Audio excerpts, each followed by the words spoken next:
In the beginning, the lake fish enjoyed a wonderful life swimming around the pristine waters of North America. But this was to change with the arrival of people, settling everywhere across the land and particularly around the lakes, thus changing the lives of the fish forever. Amen.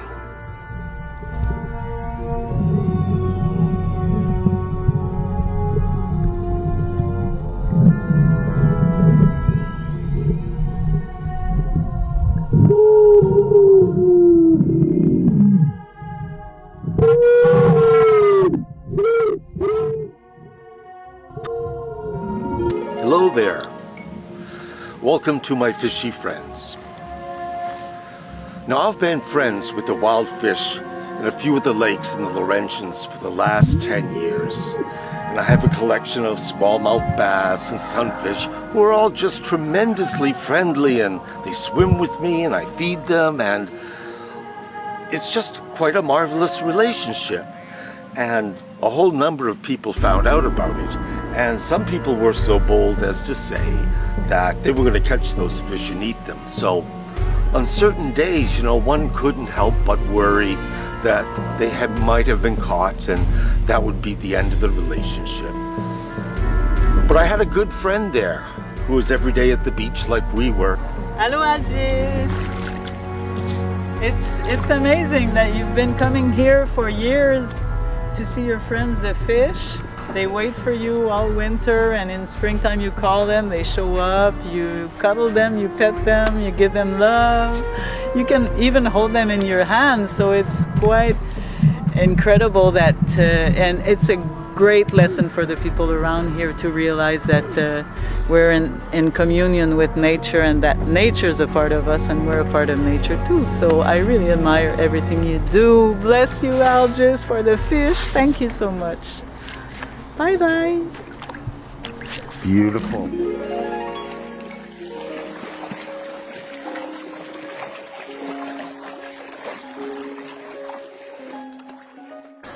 Hi, I'm Liz Edwards. I moved to the Laurentian Mountains in 1990 with my 2 children. Our next door neighbor, a man named Larry Demers, was a very kind and helpful gentleman. He had lived there all his life. He told us about the fish and how he had fed them every summer, and that each spring he would knock his special tap tap on the dock and they would reappear. So we began to feed the fish, and we grew to love them. One day, Algis and Byron moved in next door, and so we brought them to feed the fish.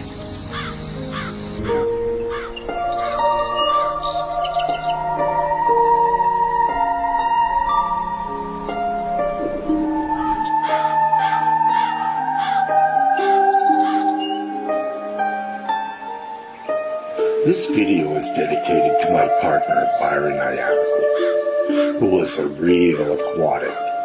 He was the #1 swimmer, no matter where we traveled to. And people would say you could set your clock by his swimming. It's because of him and several years in the Laurentians, around St. Adele, Val David, and St. Agathe, I became friends with the local fish, which were primarily smallmouth bass and sunfish, besides the horrifying catfish. And it's these fish that became our only children, and this is their story.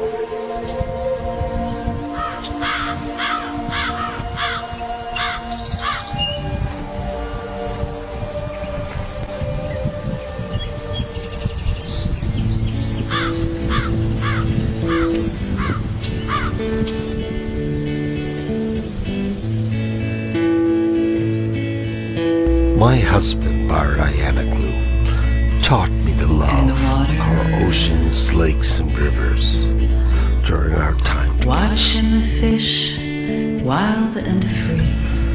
The sunfish, the parrotfish, a fish from Portugal that got trapped here during the melting of the Ice Age. Like diamonds in the sea. Now this smallmouth bass here I've called Claude Monet, and I have known him for 7 Did you know years. that they can feel the pain? It's a fantastic, wonderful relationship Did where you we know both that learn they from each can other. feel shame? Believe it or not, this is one of my signals to my fish. Guess what? It's the eve of my birthday. Hello there. Sure, it's my birthday, but I'm jumping forward now to 9 months later than shooting this scene. And what I have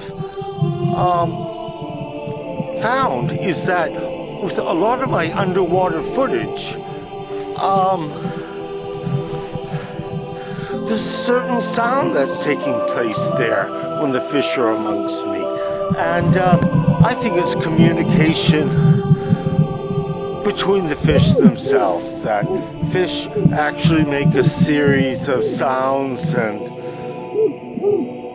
that communicate their feelings and their thoughts of the idea. And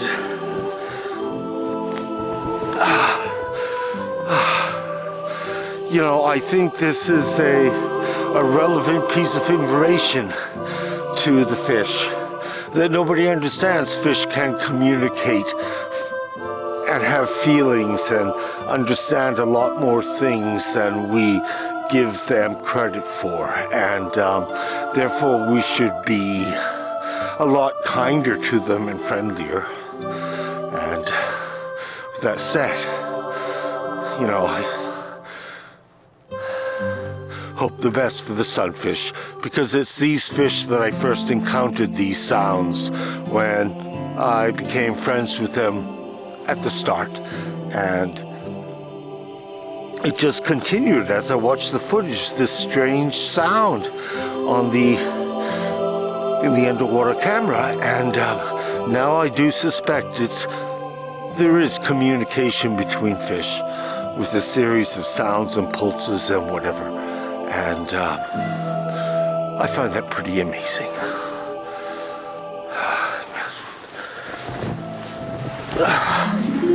Along the way, I decided I wanted to do something extra, so I decided to have the fish allow me to touch them before I actually pet them, and that worked out pretty well. And then soon after, I decided to imitate my friend Larry Demers and make a beat when I fed the fish, something that I could repeat over time. And that beat was the hockey beat, which was dun dun dun dun dun dun dun dun dun dun dun dun dun. So I did that, and I didn't think much of it, but I did it for a couple of summers, and then I moved back to Montreal and didn't go much up to the Laurentians for about 5 years, until some friends came and wanted to visit the area. So we went up there and went back to where Larry used to live, and I thought, you know, I told them I used to be friends with the wild fish here, and they didn't quite believe me, but I decided for, again, the halibut, that I would bang some rocks together in that manner, which I had, and see what happened. And miraculously, within a couple minutes, 2 bass about this size showed up and immediately caught eyes with me. And I couldn't believe it. You know, fish have a 5-year memory. So it started me off doing something with fish all over the world and in a variety of places. And I just think that's such a good thing.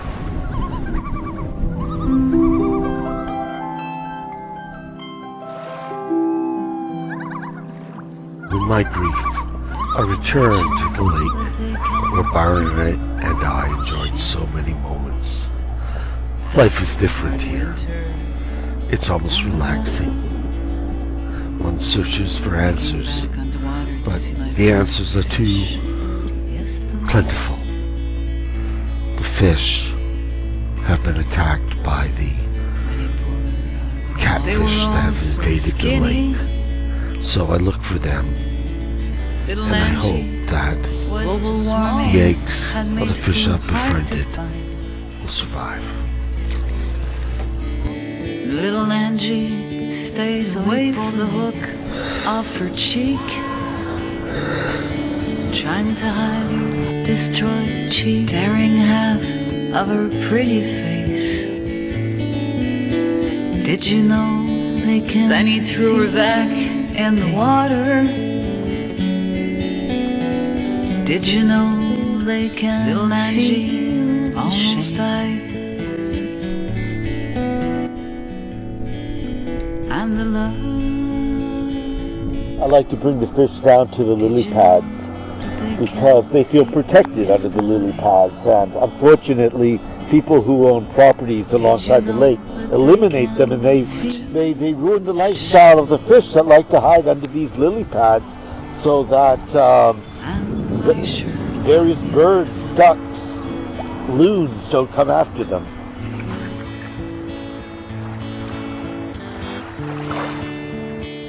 Even if you're tiny and small, you might have the greatest heart of All of life comes from the water. There are water gods everywhere, all. You can from India to Thailand to Middle East, Northern Ireland to South America, to even here among our natives. Signs of waves and fish can be found. and the love.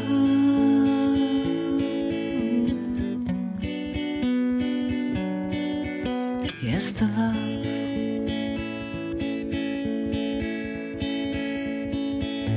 From watching my friends to fish, they sure taught me a lesson.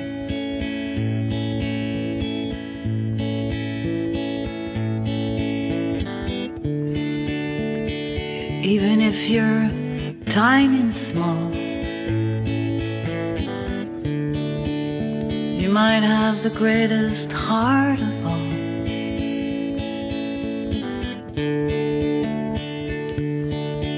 You can feel,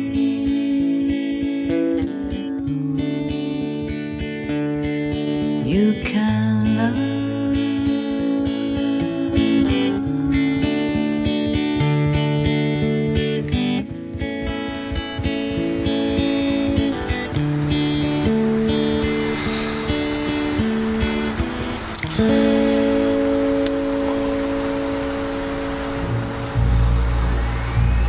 When you're underwater in a lake trying to take pictures of fish, you're not allowed to touch anything.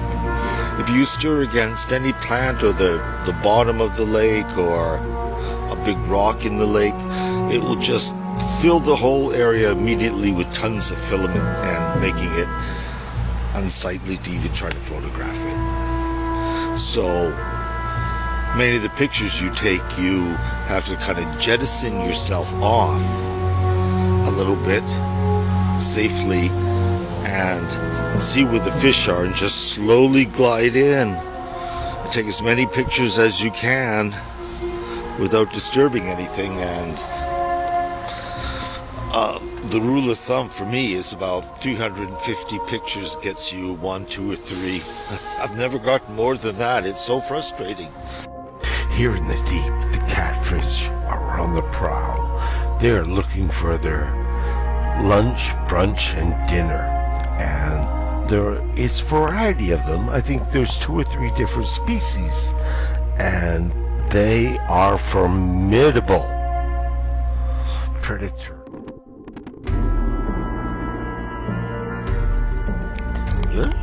The catfish. The catfish. Catfish is going to eat us. Catfish is going to eat us.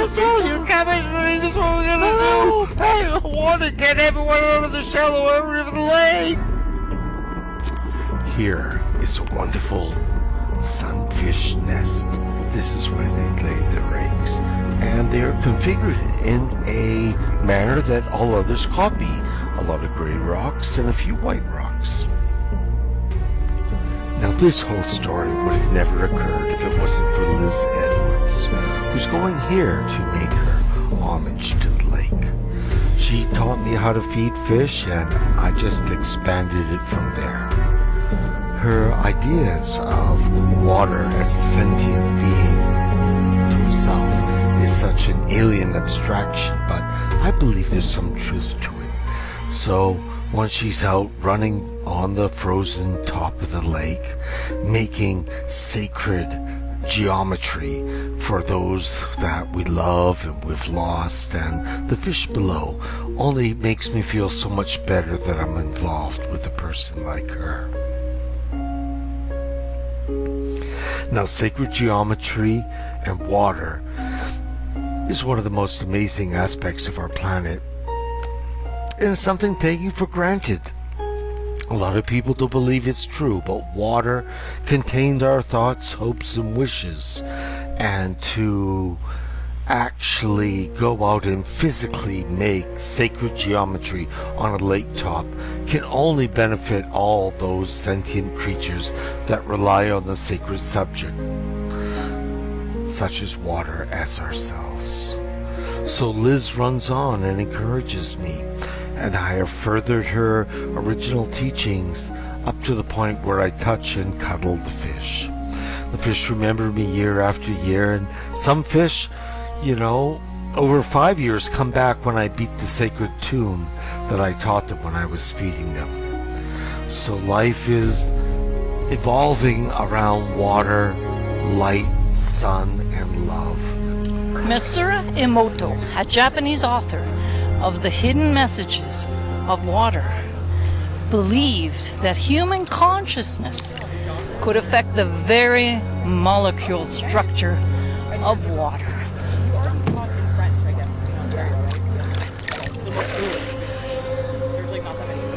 He treated different waters once. I can't hear myself because my water's. He did experiments where water was treated badly, roughly, shouted at, spat on, and other water was treated lovingly, kindly, blown kisses to. Then he froze this water. When he compared the ice crystals, he found that the good water, the water treated lovingly, was exquisite formations, beautiful to look at. And the sad, badly treated, abused water was fractured and broken and ugly.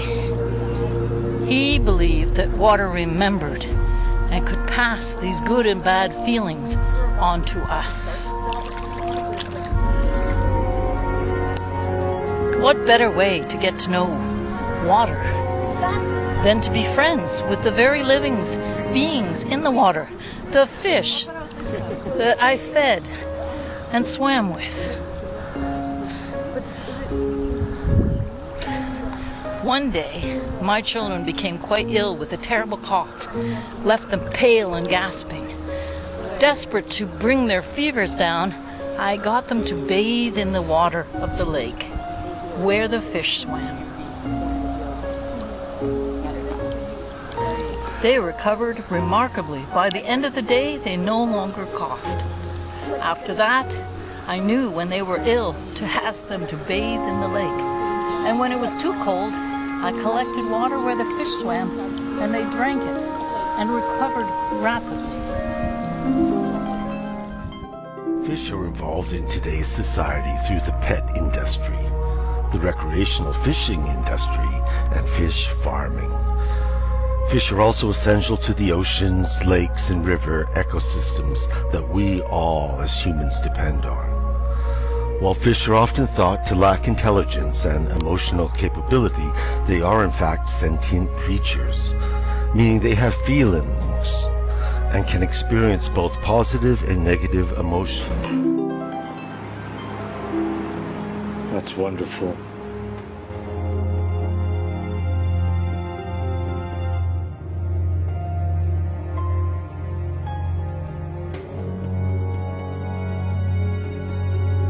So being emotionally inclined, when the sunfish witness vast amounts of the smaller sunfish disappearing by being eaten by the catfish. They live in fear. Contrary to popular belief, fish do have great memories. Some species of fish can recognize and remember humans that give them food rewards, which I've been doing for 7 years. And the fish always recognize me. They like to catch eyes with you, and they like to come right up into your face and see you. So the fish that are friends with you can identify you, and you create a bond between each other. Fish can also remember musical tunes. One group of researchers fed their fish while playing a specific song before releasing them into the wild. 5 months later, the fish returned when the song was played at sea. Now, being friends with any kind of fish is such a beneficial, therapeutic thing for your heart, mind, and soul. And I've maintained mine with the bass and the sunfish, but the sunfish, which did come from Portugal, is a fish that grows about as big as a Volkswagen Beetle.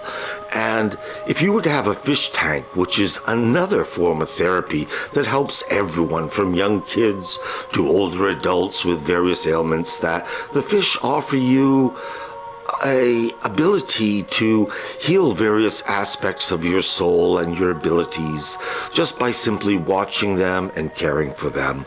And it is probably one of the best things you can do for yourself, and is a very inexpensive hobby. So if you can't swim with the fish, you can certainly watch them here. It has become known that fish will avoid situations they know to cause them pain, and will seek out experiences with rewards. So I can understand my fish always remembering me year after year of arriving at a certain time in the early spring and feeding them all summer long, so that they have a good stored up amount of fat for the 5 months that they probably are in limbo, just sleeping off frozen hours of winter. Even though fish do not have vocal cords, they still excel at communicating with one another. They accomplish this through various sounds, scents, electrical pulses, and motions. Along the way, I imagined what Claude Monet was like. I named one of my fish after him. Claude Monet had made himself a fantastic garden with a waterway, and he must have enjoyed the fact that fish lived there in such a splendid area of France. So it occurs to me occasionally that during the fall, as I am no longer swimming because the water's too cold, what do the fish think? Do they think of me in the middle of winter? Are they thinking, just in a few more months, that human will be back feeding us and caring for us? And that leaves me feeling joyous that I'm helping the greater picture of the world and delivering something to an unrecognized animal that's considered dumb, stupid, and has no feelings whatsoever, and changing that around to appreciation and love for this aquatic animal. I've noticed over the years with my fish that they have the ability to change colors depending on the camouflage needs, environmental conditions, and time of year. They also change their colors when they're being most aggressive towards other fish, trying to get my attention or keep me all to themselves. Fish are possessive and will allow you into their family of friends because they understand the beneficial nature of what I'm trying to do here. So I make an imaginary situation in which Monet is painting fish in his beautiful garden in Giverny, and that he's looking at these images of fish he's painted, and that it expands both his understanding and appreciation for aquatic life, but at the same time, the necessity for being beneficial to another animal that has so few rights here on this planet. During the winter months, I have noticed several people out ice fishing, and I always try to lead them astray. I always try to say, hey, yeah, you're right, this is the best place for the fish, or the best place is over there, to keep them away from mine.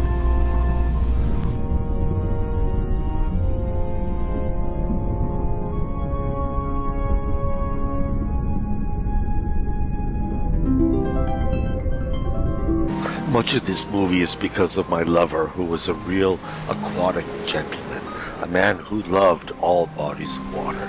And it was through him that I found the time to become friends with the fish and to share and try to help and make their lives a little bit better because of one movie from Star Trek where they saved the whales. So I figured this could happen with small fish as well.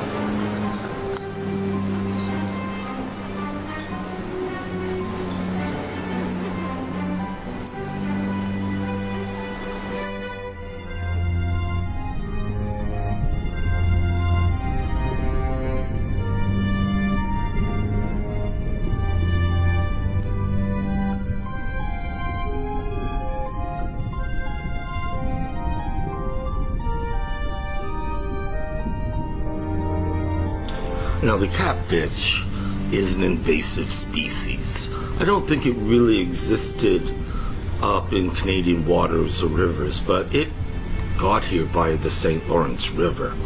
And from there it branched out to the other rivers, and eventually it came up the North River.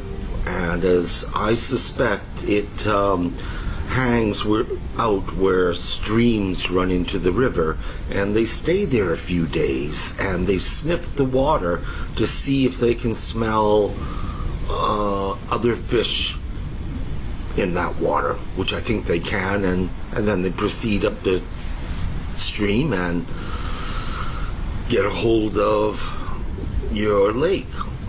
Now, the catfish are very territorial, and they're very smart. They work together in pairs and triplets. One will hide under the mossy ferns underwater, and the other two will drive the fish towards it, and so it can capture it. And so, this is pretty sneaky business. I guess, killer whales do that too, and other fish, but I don't think bass or sunfish do that, so you gotta watch out for the catfish.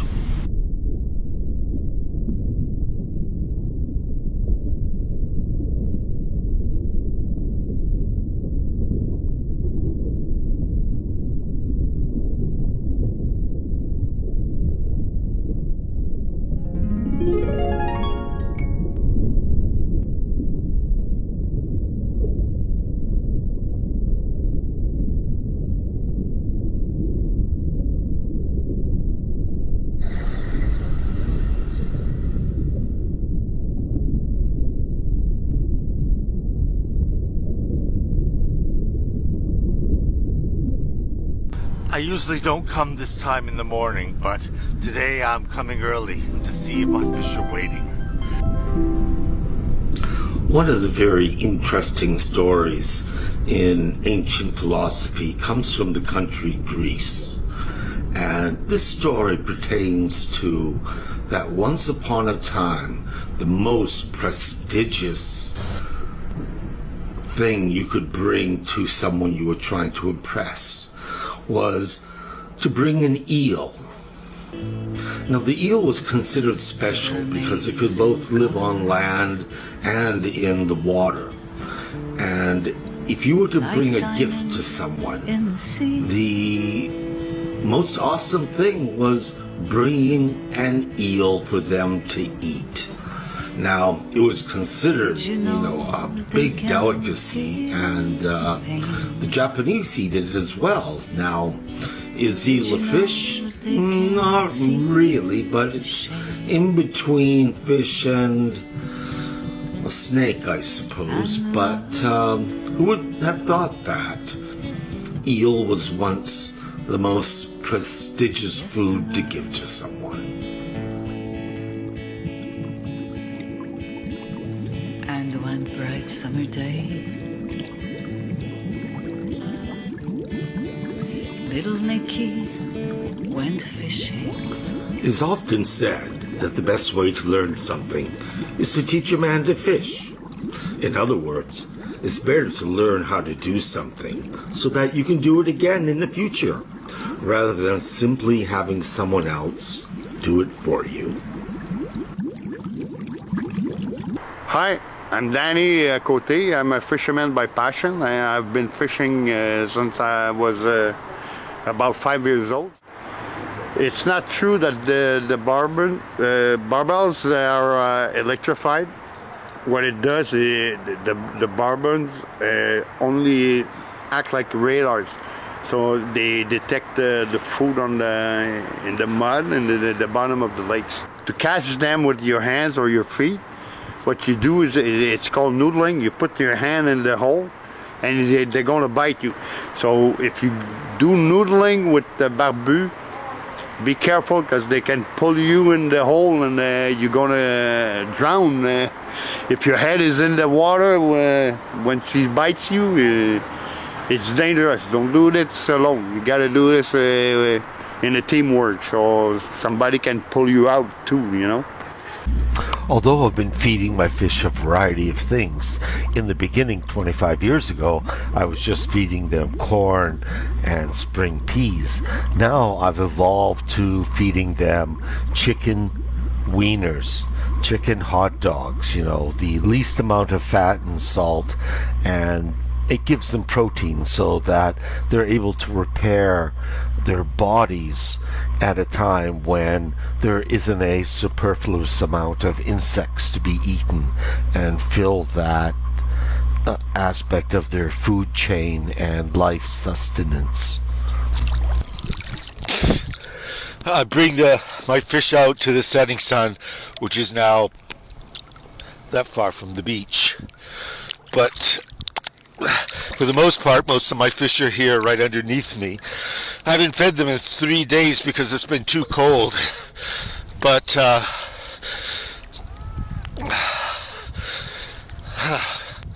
we'll take another look down there and see what feeding time looks like.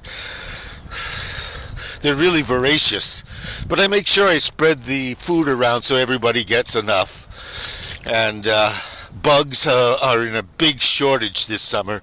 For some reason, there are not many bugs at all. So with that said, I'm going to go back under and feed my fishy friends.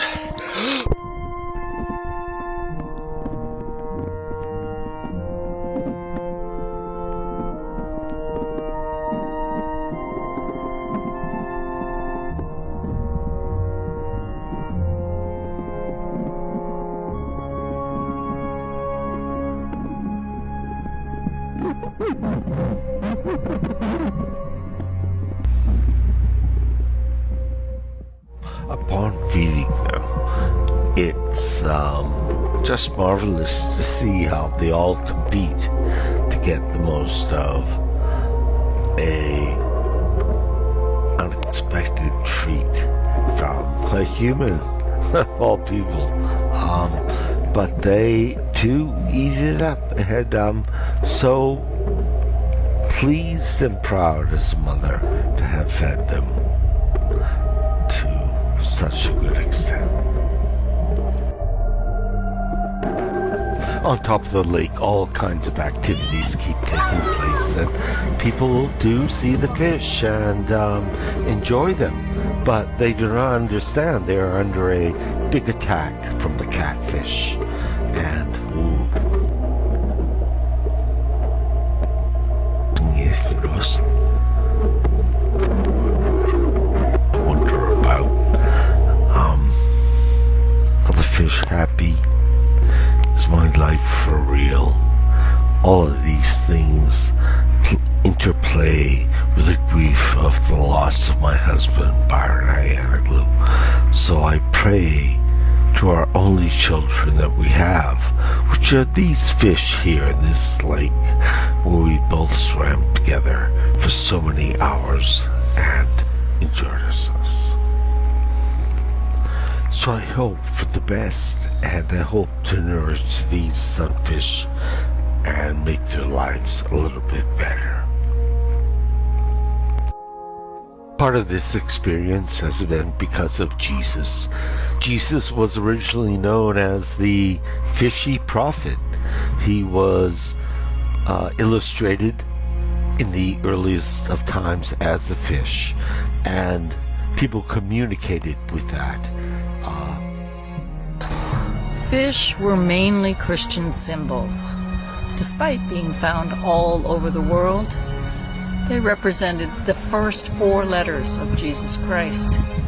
And ichthys is an antonym for Jesus. Persecuted Christians would sometimes scratch the symbol of the fish in order to self-identify or to recognize another Christian.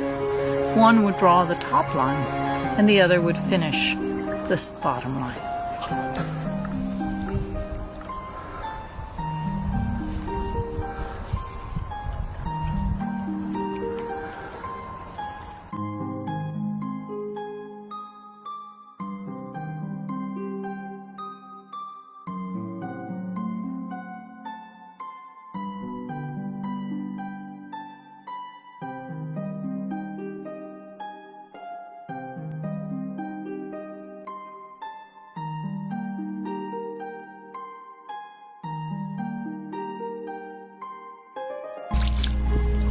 You see, what happens here is that most of the fish that exist here in Lac Round have been bought by the city from a few companies that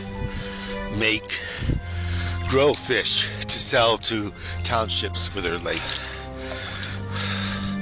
So anyways, these townships grow a variety of fish, trout, bass, and they sell them to the cities, the towns, so they can stock their lake with these fish. But what happens is these fish know nothing about the reality of living in a lake. They grew up in a small dugout, circular trench, and have been fed daily. And there's nothing to question about a life like that. There's no rock formations underwater or plants. So when they get dumped into a lake like this, they just freak out. They don't know what to do. Where's the food? What do you eat? I mean, it's really a pitiful, horrific scenario for the fish themselves. So I spot them and get them to join my club, and I feed them. I primarily was feeding the sunfish to get them big enough so the catfish could not eat them, because the catfish is primarily the diet of the catfish is the sunfish, and that is the blue catfish and the channel catfish that are plentiful all over North America. But it's a pretty scary situation to be let off into this foreign place with other fish that you don't know of, and plants and rocks and people. Because the sunfish is primarily the diet of the catfish, I've noticed over the last several years that the brightly colored, tropical-looking sunfish is changing colors. I think somehow they understand that their brilliant hues are what's causing them to be seen so easily by the catfish and eaten. I've seen whole coves of small sunfish completely devoid of sunfish because the catfish is so formidable. So I see the style and manner of the sunfish has changed. The colors have changed, and they tend to be hanging out in deeper water where the catfish does not hang out. And this is their key to survival, besides their colors changing from brilliant to more bland and commonplace like the other fish in the lake.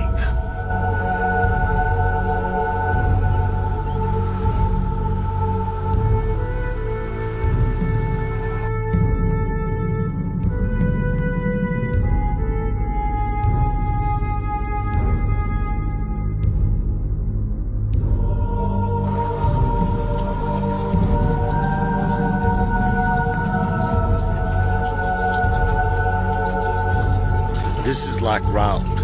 Not only do we have a problem with catfish, but someone put their goldfish in here. And,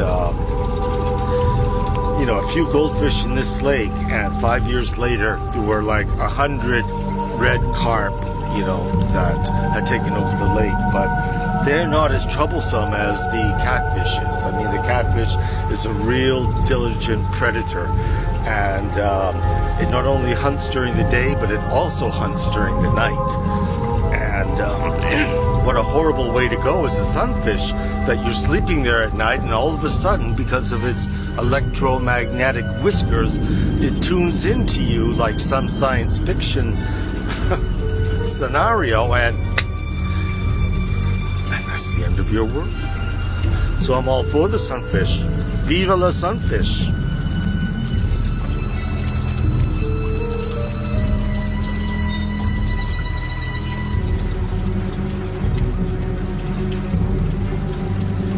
After this film was made, I still went out and shot some footage to make it better. And I went out without my stereotypical purple or yellow swim shirt.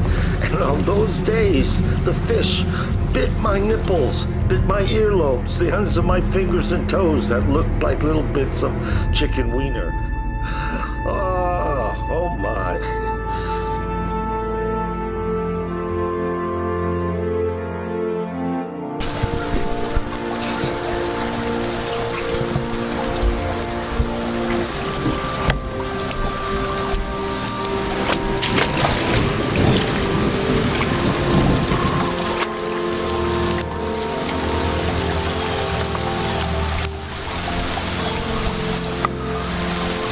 So I want to tell you about another extraordinary thing about the sunfish, is that they're known as the kissing fish.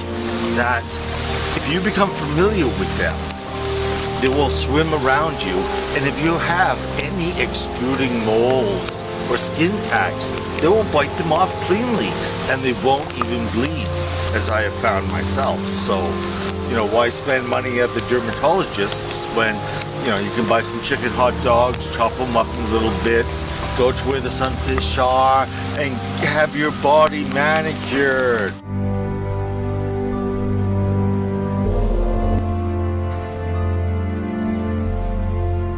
Over the years, I've noticed a lot of problems with the fish and their complexions.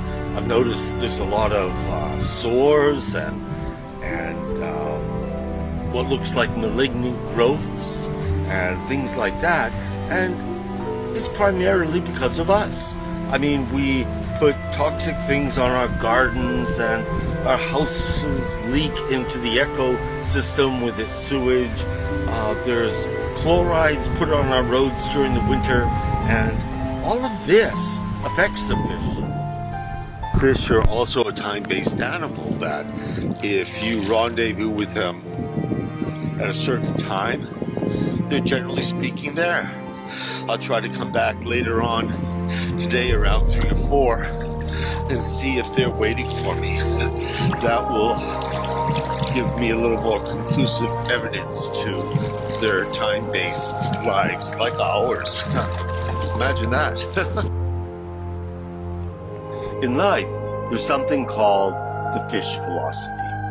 And the fish philosophy is to make your life better. One of them is starting your day with the right attitude. Then it's about making someone's day. Try to make someone's day. It's also about being there for others. And the final one is combining all these things together. And the final aspect of the fish philosophy is play. You should play and have a good time. Life is short. And life is so much better if you practice it. So with that said, yeah, fish philosophy is the one for me. Thank you. I've been interested in water, fish, and theology since I was a young boy, 55 years ago. And it all started from watching a variety of television shows. One called Sea Hunt, the other called Flipper, and Voyage to the Bottom of the Sea. And so we had a cottage on the side of a lake, and all us children would go swimming, but my younger brother Mark always excelled, swam faster, deeper, and I was a little bit jealous of that. No matter how hard I tried, I could never outdo my brother Mark when it came to swimming. Eventually I discovered that my brother Mark had webbed feet, which aided him and made him so prolific in the water. And it was just amazing. I didn't think so much about it at that time, but later when I was discovered that Jesus could walk on water, I thought my brother Mark could walk on water too if he actually tried. He was so good.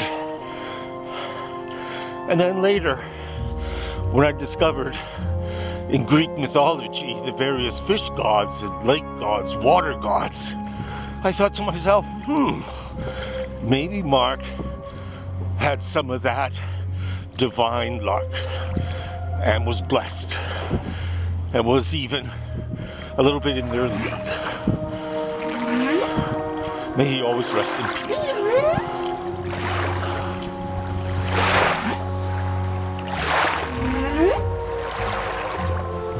Eventually, I discovered there were a variety of sea gods in Greece, and you might recognize some of them.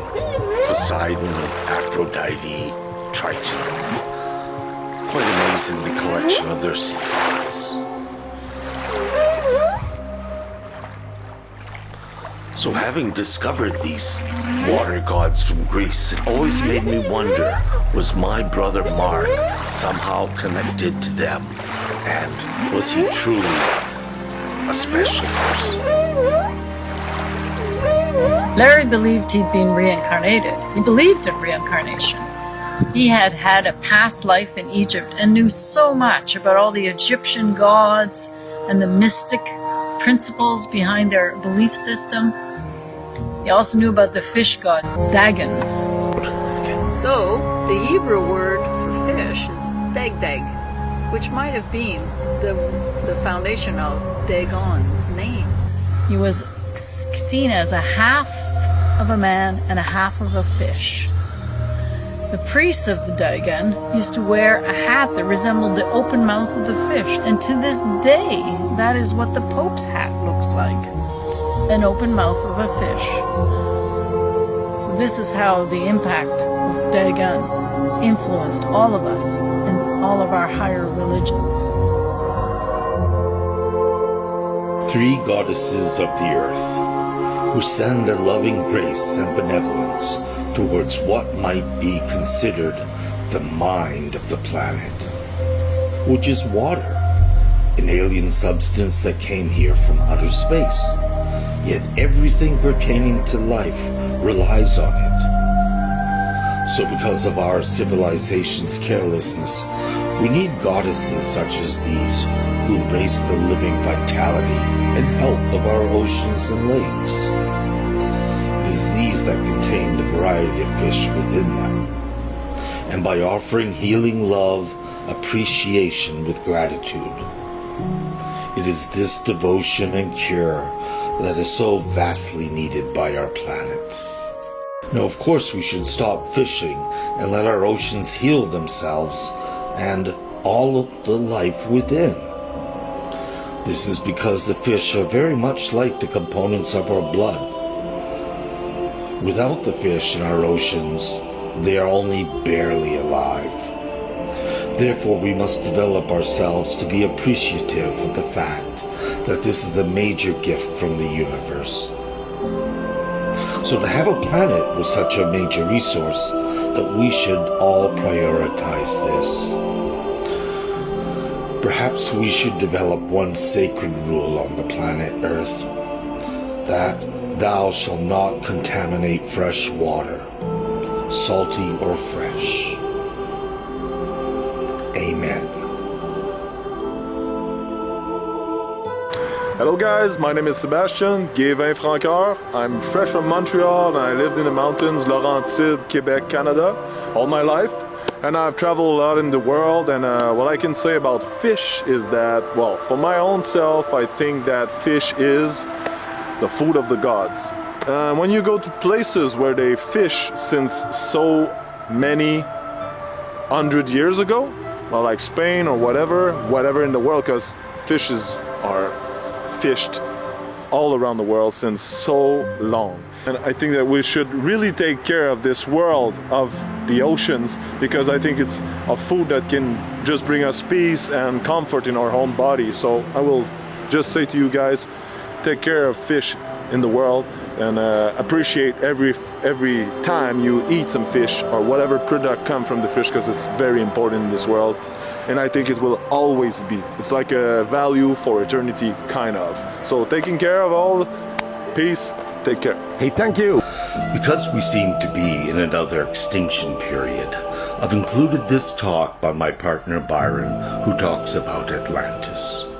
Because what befell them is certainly going to happen to many of us due to global warming and the melting of the glaciers.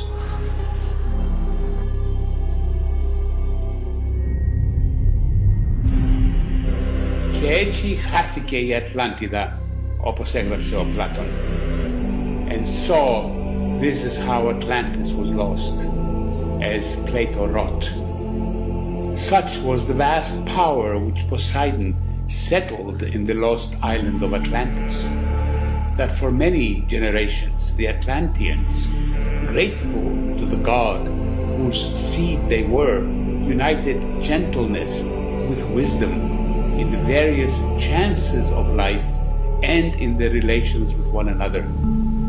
They despised everything but virtue, caring little for their present state of life and thinking lightly of the possession of gold and other property, which seemed only a burden to them. But when the divine portion began to fade away and human nature got the upper hand, they turned to behaving unseemly and no longer espoused virtue, honoring instead the meaningless, two-headed pursuit of wealth and vainglorious power.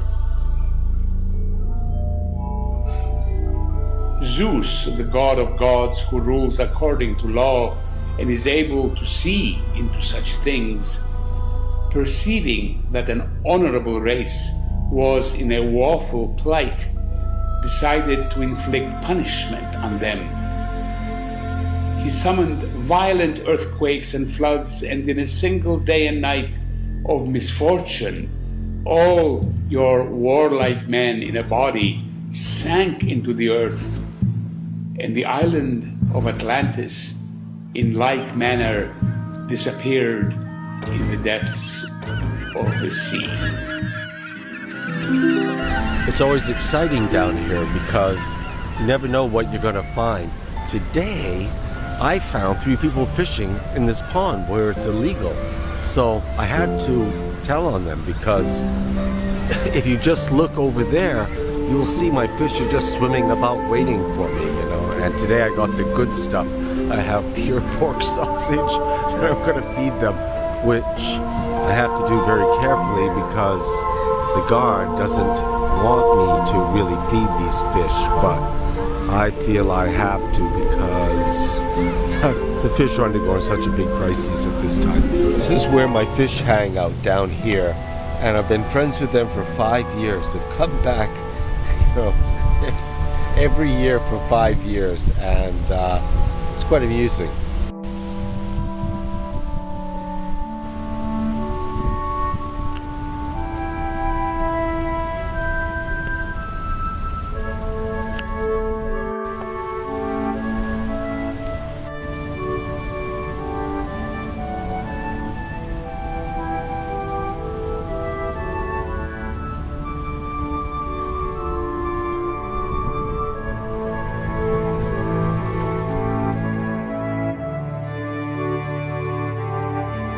the bigger fish want to compete with the smaller fish for the food, meaning the more I let them touch them, the more sausage they get. And they do. On occasion, they really let me rub their whole body. One time last year, one was caught with a fish hook, and I complained to the authorities here, and they actually removed the fish hook by the next day, which made me very impressed with this place. So it's a little bit of heaven, and it's a little bit of unorthodox friendship that keeps one marveling at this place. And you might never know that fish could be so dynamic and friendly if you weren't here doing it. Larry told me this interesting thing about octopus is that they have the ability to write their own RNA and DNA and to implement it. Really? They have brains in their tentacles. They have better DNA than us. That's simply amazing. So how many tickles does it take to make an octopus laugh? Why, it takes tentacles.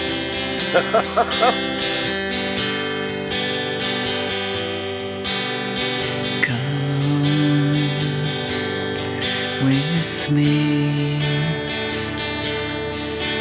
and you will see where I have been in my head and in my dreams. All the lakes and rivers I swam into,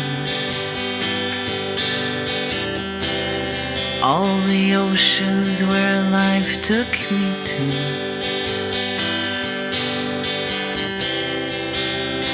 carried away,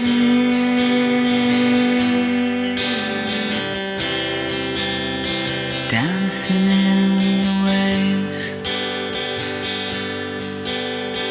Close your eyes when you feel sad as black clouds, seasons go by,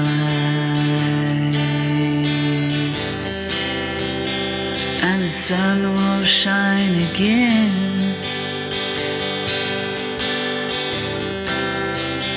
There are treasures in the river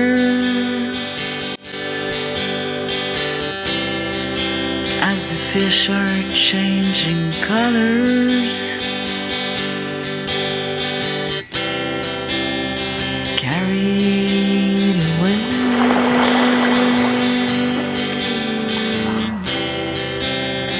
dancing in the waves.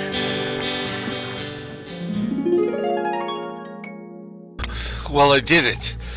I arrived at 7, and most of my fish were there.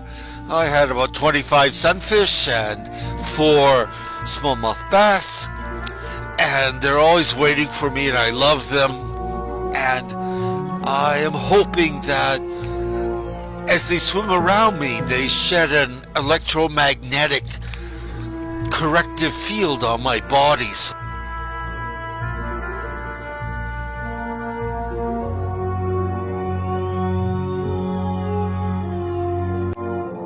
I can feel them rubbing against my legs as I'm swimming back. And this is just a good sign. Love them.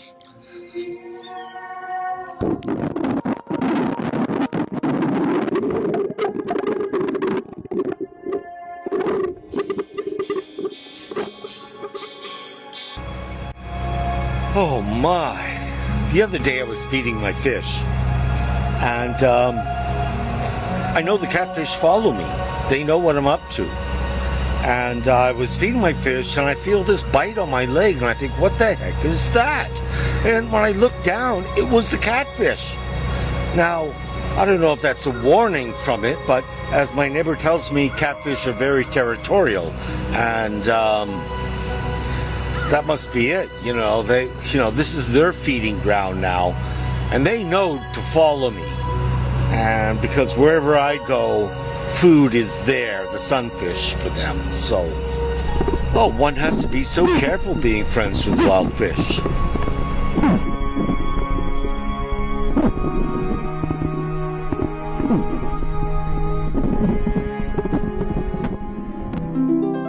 You see, with bass, even though you're the same size as the catfish, you really can't sleep. Because if the catfish comes from behind and destroys your tail and you have no ability to move forward, you'll be laying there at the bottom of the lake while they slowly come and eat you alive. A most disgusting death.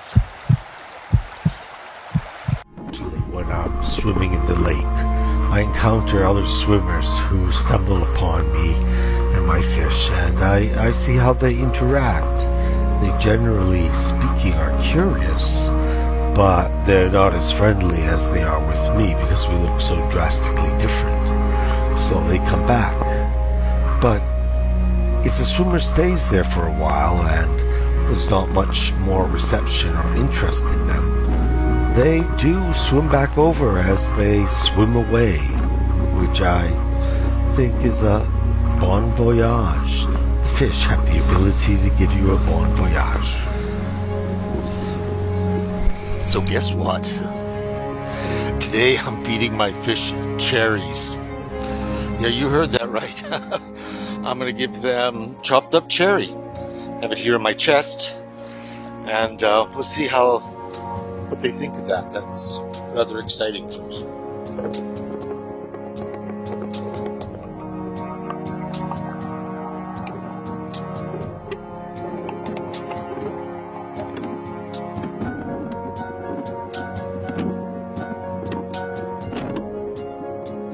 So my fish like cherries, but they don't like boiled potatoes.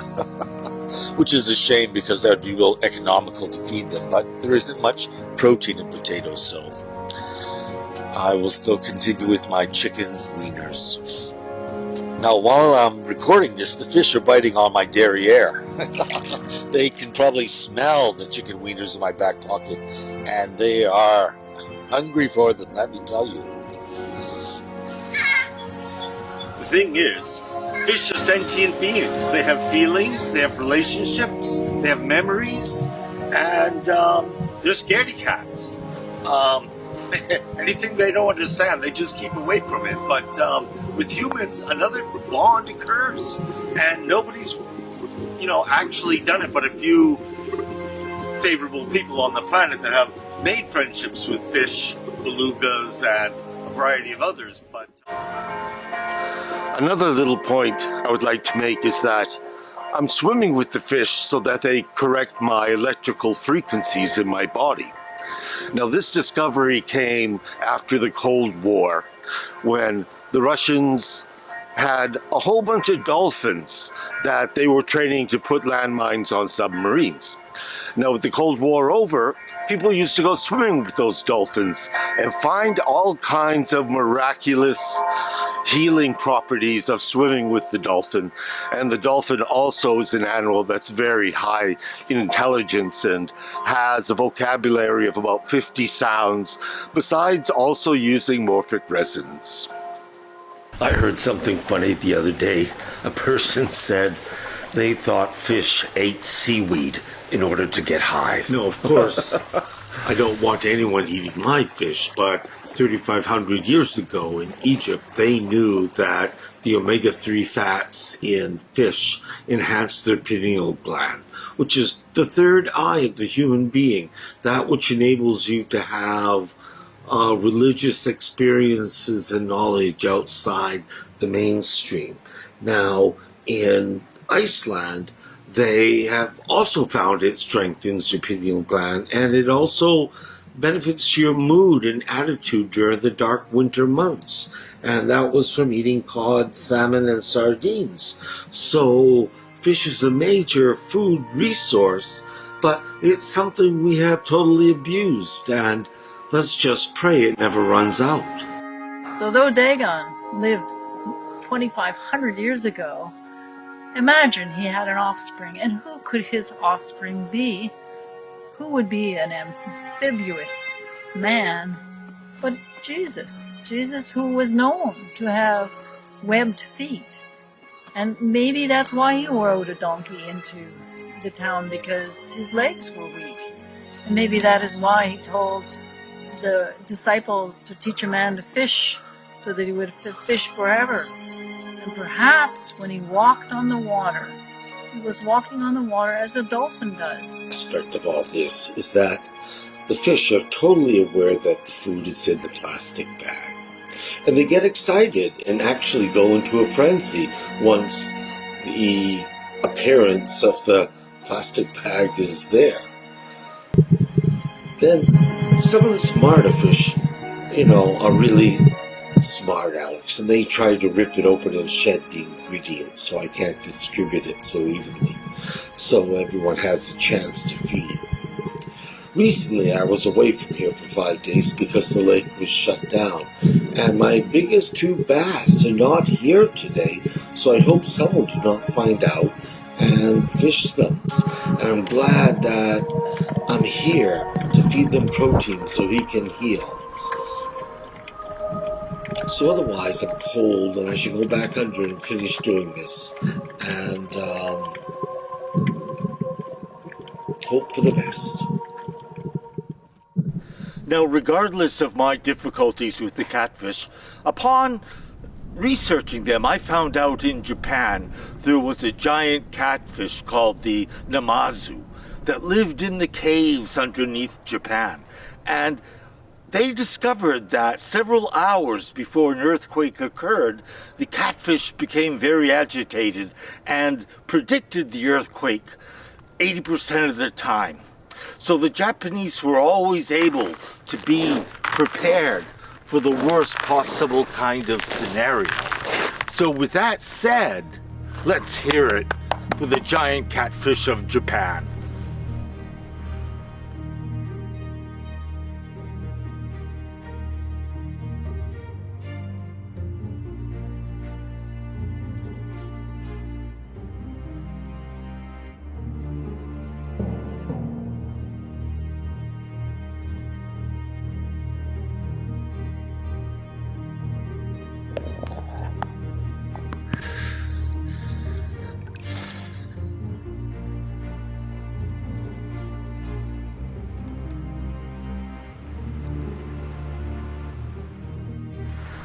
My name is Nina, and I am the mermaid of this lake. In Ukrainian, we call that a rusalka. So I'm the rusalka of this lake. Right, Eddie? Yep.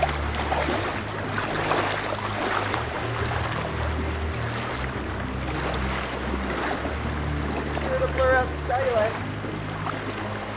A very long time ago, when I was a little girl, my father went sailing. He liked to go sailing, and he was gone a long time, and a storm blew in, and I was very concerned, and I wished at that point that I was a mermaid, because then I could dive into the water and go and find him and do what mermaids do, which is, save sailors and guide them from trouble. And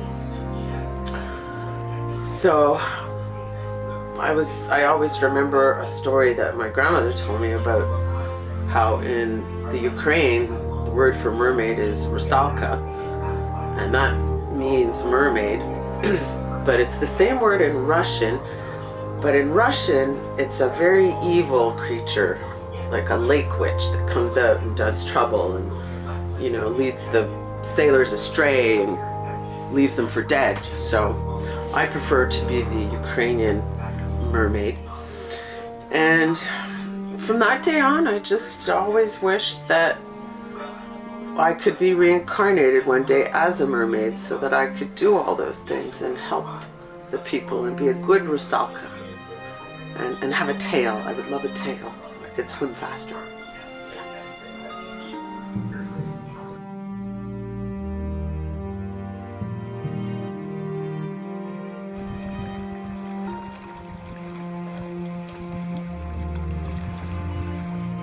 So when you're out in the ocean, what does the sea ever say to you? The sea never really says anything, but it always waves, you know. So I appreciate that. So tell me, how do mermaids send messages? Well, I know it's old-fashioned, but I still use sea mail. Where do mermaids keep their money? Well, I keep mine at the local riverbank.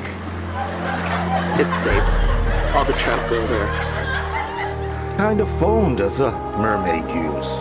Well, it's the shell phone. A shell phone. You know, hello, hello, oh, hello. It's Neptune.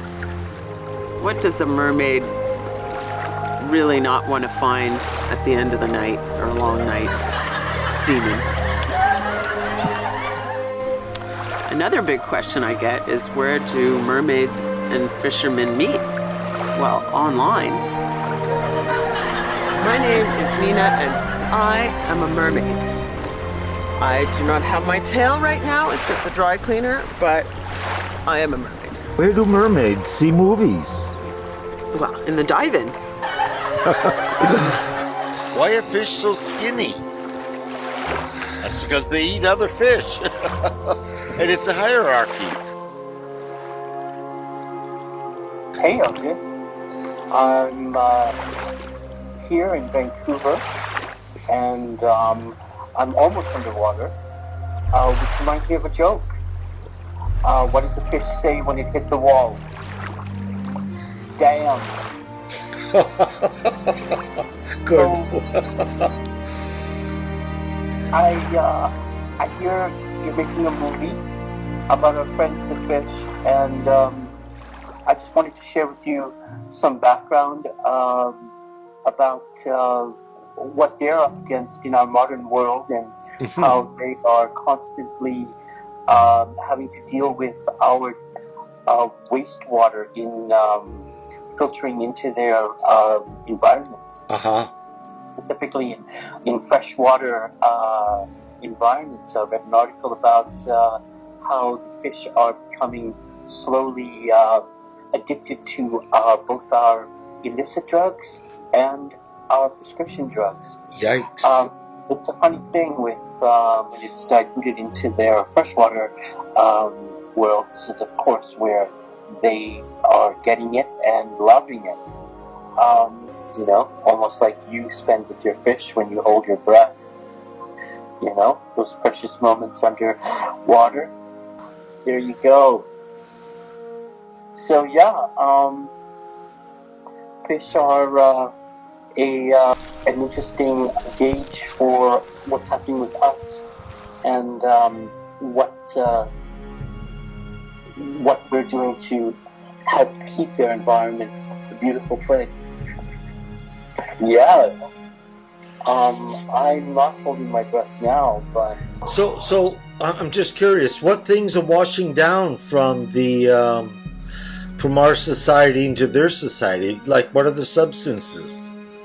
Well, apparently, as I said, the illicit drugs are anything from cocaine, methamphetamine, which are sending the fish into anxietous withdrawal,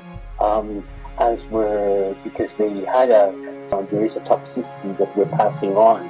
So, how do you think Byron would feel about this gentle and wonderful time of you swimming with the fish? There's one thing else I'd like to say about fish, is that fish have the ability to use morphic resonance. Now, morphic resonance is a theory by Dr. Sheldrake, where all animals have an internet to themselves where they pass on information and things they've learned. So, when the springtime comes and I go to feed my fish for the first time, and the first fish I see is Claude Monet, and he gets fed, this information passes quickly to all the other fish. And this is a key information source for all animals, be it fish or bears or coyote. Morphic resonance. Maybe you're just a merman. Perhaps so. So anything else you would like to say about fish, Langley?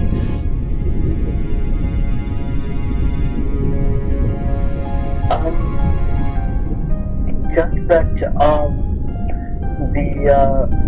the Vietnamese believe that if you're going to eat a fish, the best part to eat is the tail, because that's where all the energy is.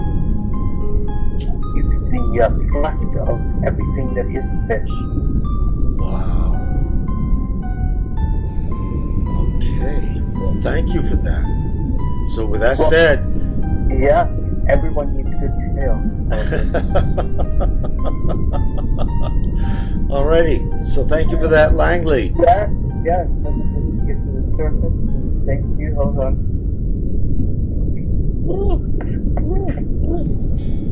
Here we go. Okay. Bravissimo. After a hard winter, I came back on the water to see my friends, the fish.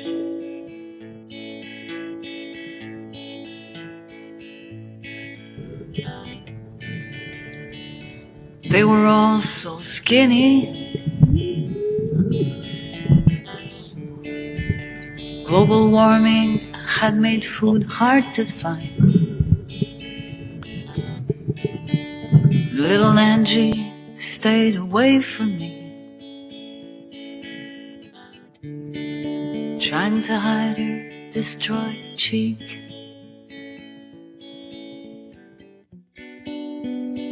Did you know they can feel pain? Did you know they can feel the shame? And the love.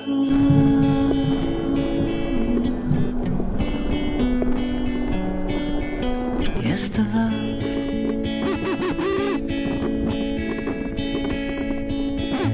From watching my friends to fish,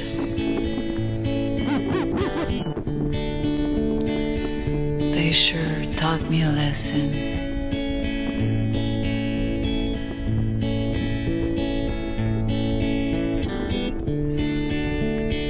Even if you're tiny and small, you might have the greatest heart of all.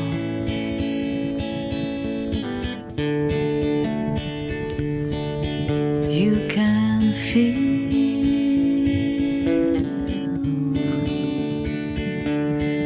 you can love.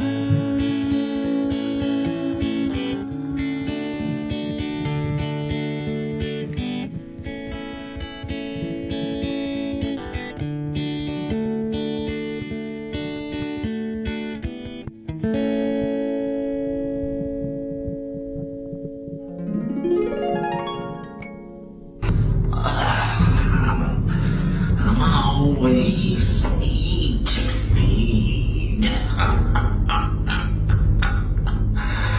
I must eat, or I get an upset stomach, you see. See my precious meal, the sunfish. Oh, I'll get you if not today, then tonight, when you can't see me coming.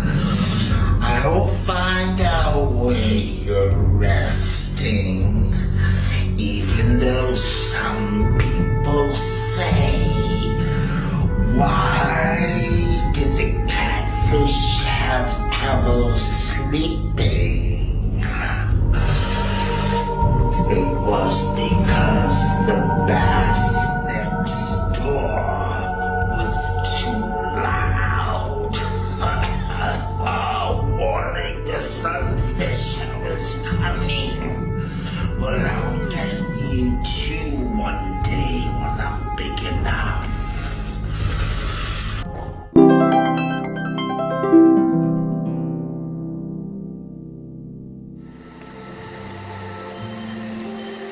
Good afternoon. I'm Dr. LaRue. I'm a retired physician. Sometimes, on occasion, people come to my office asking about clammy, sweaty, cold hands that they refer to as this fishy handshake.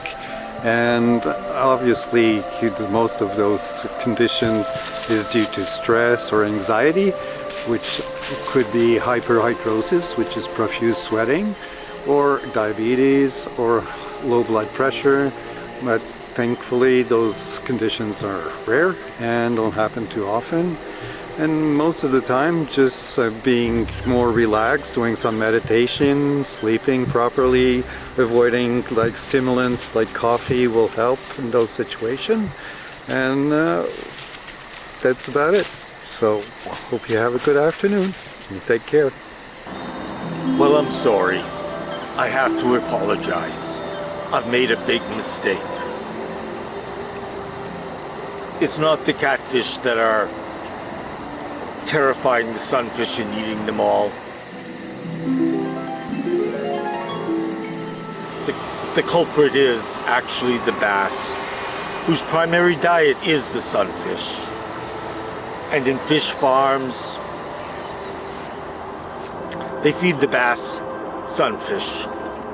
So all fish eat fish, and no one is to blame. And I feel sorry for treating the catfish so badly, thinking it was them, because at one point I had several big bass and several big catfish, and the sunfish were just disappearing, although I never ever saw either fish eat one, although I kept looking for it.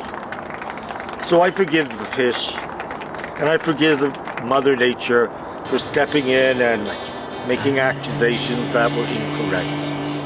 May nature carry on as she beautifully does, and the rest of us, let's just live long and prosper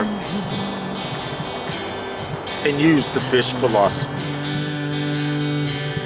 Can be found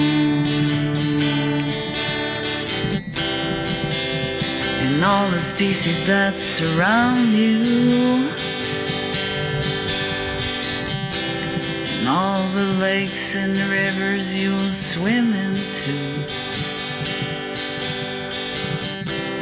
all the oceans where life will take you to.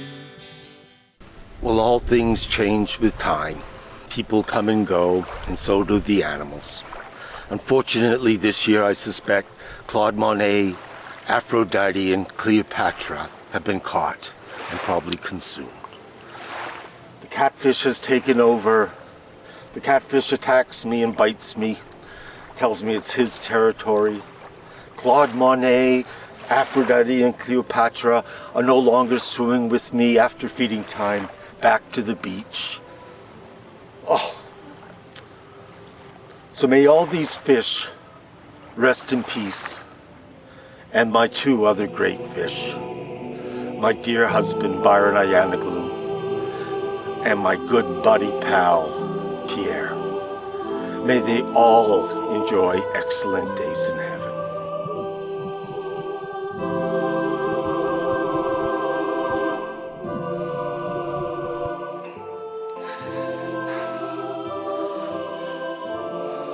So sometimes in the winter, I come down to the lake before it snows over and the ice is still clear, and I bang my certain beat in the area where I rendezvous with my fish. And it's just marvelous where 1, 2, or 3 of them show up, just going to prove that fish are capable of a variety of thoughts and understandings, and this just makes being friends with them so marvelous. That for years you've been swimming this lake, making friends with the fish, having them waiting for you in springtime to go through summer with you, letting you pet them and have them in your hands and everything else you do. And it's just a wonderful lesson for mankind that we can have this communion with nature, that nothing is a stranger to us. We're part of it all, and it's part of us. So bless you, brother. I just enjoy what you do.